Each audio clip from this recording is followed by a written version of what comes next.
Une question qu'on peut se poser, c'est pourquoi avoir une politique produit?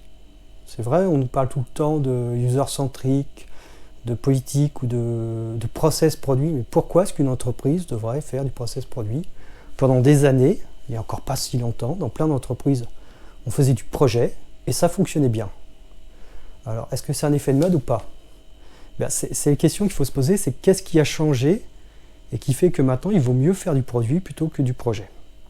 Alors, si on revient un peu en arrière, voire même quelques décennies en arrière, par exemple avant Internet, on avait une forte dissymétrie de l'information entre les consommateurs et les entreprises qui produisaient des produits.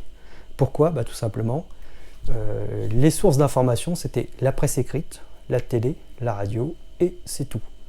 Et qui avait mainmise sur ces médias? Eh bien, c'était essentiellement les annonceurs publicitaires, donc les entreprises qui essayaient de vous vendre leurs produits. Donc, cette dissymétrie faisait qu'on avait un public qui n'était pas éduqué, ou en tout cas beaucoup moins éduqué que les producteurs des produits. Donc forcément, il y avait un avantage aux producteurs de produits pour pouvoir vendre un peu ce qu'ils veulent et voire vendre des choses assez moyennes puisque le public n'était pas éduqué. Deuxième chose, il y avait une concurrence qui était beaucoup moins importante. Pourquoi? Parce que avant, il fallait beaucoup d'argent pour lancer une entreprise. Il fallait construire une usine, il fallait acheter des bateaux, etc., etc.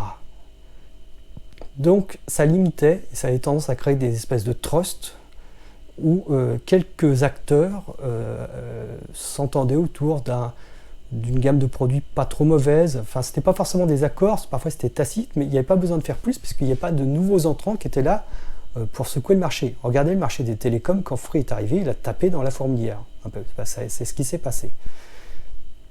Donc, un public qui n'est pas très éduqué, pas éduqué au mieux en tout cas, un nombre d'acteurs limité et qui n'a pas besoin de faire d'efforts puisqu'il trust ce marché, avec un public qui n'a pas le niveau d'éducation pour pouvoir être assez critique par rapport au produit.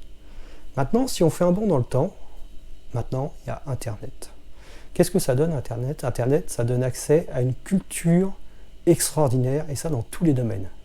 Vous vous intéressez à la cuisine, vous pouvez trouver tout ce que vous voulez sur toutes les cuisines du monde. Vous vous intéressez aux sujets les plus fins, parce que vous voulez dépenser votre temps et votre argent, vous trouverez tout. Je vais donner un exemple très précis qui peut justement paraître totalement désuet, mais qui retrouve une deuxième jeunesse, c'est le monde du costume sur mesure. Pendant les années 80, ça a été un carnage. Il y avait des marques qui vous vendaient des saloperies, il n'y a pas d'autre mot. Ils appelaient ça des costumes, c'était une catastrophe, c'était mal coupé, c'était ce qu'on appelle du thermocollé. Enfin, vous prenez vraiment pour des imbéciles et on vous vendait ça très cher. Et puis grâce à Internet, grâce à des gens qui ont la connaissance et qui l'ont diffusé, au départ par des blogs, maintenant par des chaînes YouTube, et même maintenant c'est en train de devenir des livres, eh bien on se retrouve avec un public qui peut même parfois être très jeune. Il y a des passionnés qui ont la vingtaine et qui s'intéressent au monde du costume sur mesure. On se retrouve avec des consommateurs, des consommatrices qui sont plus éduqués souvent que les gens en boutique et qui vont poser des questions et mettre en difficulté ces personnes. Donc maintenant, le public peut, s'il le veut, s'éduquer. La deuxième chose, les nouveaux entrants. Avant, il fallait beaucoup d'argent pour produire tout ce qu'on veut parce qu'il fallait une usine, il fallait du transport. Maintenant, on peut travailler avec des réseaux de partenaires. Je vous donne un exemple très simple et après un peu plus compliqué. Vous voulez lancer votre entreprise, avant, rien que pour faire des plaquettes publicitaires, il fallait un imprimeur, il fallait un graphiste, etc. Ça coûtait énormément d'argent. Maintenant, vous prenez un logiciel comme Canva, même sur un iPad, ça marche, ça coûte, je crois, 10$ par mois d'abonnement. Vous faites vos packaging vous-même, vous les imprimez sur Vistaprint, où il y a des choses un petit peu plus haut de gamme, mais ça vous coûtait quoi? 20, 30, 40€ grand max. Et là, vous êtes en train de faire votre communication. Vous voulez faire des choses qui paraissaient au départ coûteuses, vous voulez faire des montres. Dan Henry, par exemple, là, c'est ce qu'on appelle des micro-marques. Il y en a des centaines maintenant. Eh bien, Dan Henry, c'est un passionné de montres qui a décidé de faire sa propre marque de montres. Mais il n'a pas eu besoin d'avoir de capitaux énormes. Pourquoi? Parce que maintenant, les outils pour pouvoir dessiner une montre, ça tient sur un PC. Il peut travailler avec un réseau de partenaires en Chine. Pour le cuir, je crois que c'est en Italie, etc. Il peut produire ses propres montres, voilà, pour des coûts qui avant auraient été des coûts exorbitants. Maintenant, n'importe qui, avec quelques milliers d'euros, peut lancer sa micro-marque. Et même maintenant, avec des préfinancements comme Ulule ou des choses comme ça, on peut faire des cagnottes, on peut pré-lancer une marque, voir si ça fonctionne bien, et donc avoir l'argent avant même d'avoir construit les montres. Donc il n'y a plus besoin de capital important pour lancer une entreprise. Donc on se retrouve avec un public qui est éduqué, en tout cas qui peut s'éduquer s'il le veut, des entreprises qui peuvent taper très fort pour pouvoir contrer les entreprises établies. Regardez le monde des télécoms avec Free qui a quand même foutu un bazar extraordinaire et qui a fait fondre les tarifs des producteurs de montres qui peuvent vous sortir des modèles vraiment extraordinaires. Et la troisième chose, c'est il y a une chose qui bouge très peu et qui ne bougera pas, c'est le temps. On n'a pas plus de 24 heures par jour, ça n'a pas changé. Certes, on travaille un peu moins qu'avant. Maintenant, il y a les 35 heures. Avant, les gens travaillaient beaucoup, beaucoup plus. Mais notre temps est limité. Et l'offre que l'on a n'a jamais été aussi riche. Avant, vous vouliez manger, il y a 30 ans, il y avait des brasseries, c'est tout. Maintenant, vous êtes dans une ville de taille moyenne, vous allez pouvoir manger chinois, italien, thaïlandais, espagnol, brésilien. Peut-être même vous allez trouver un restaurant russe. Vous allez pouvoir manger des tacos, etc.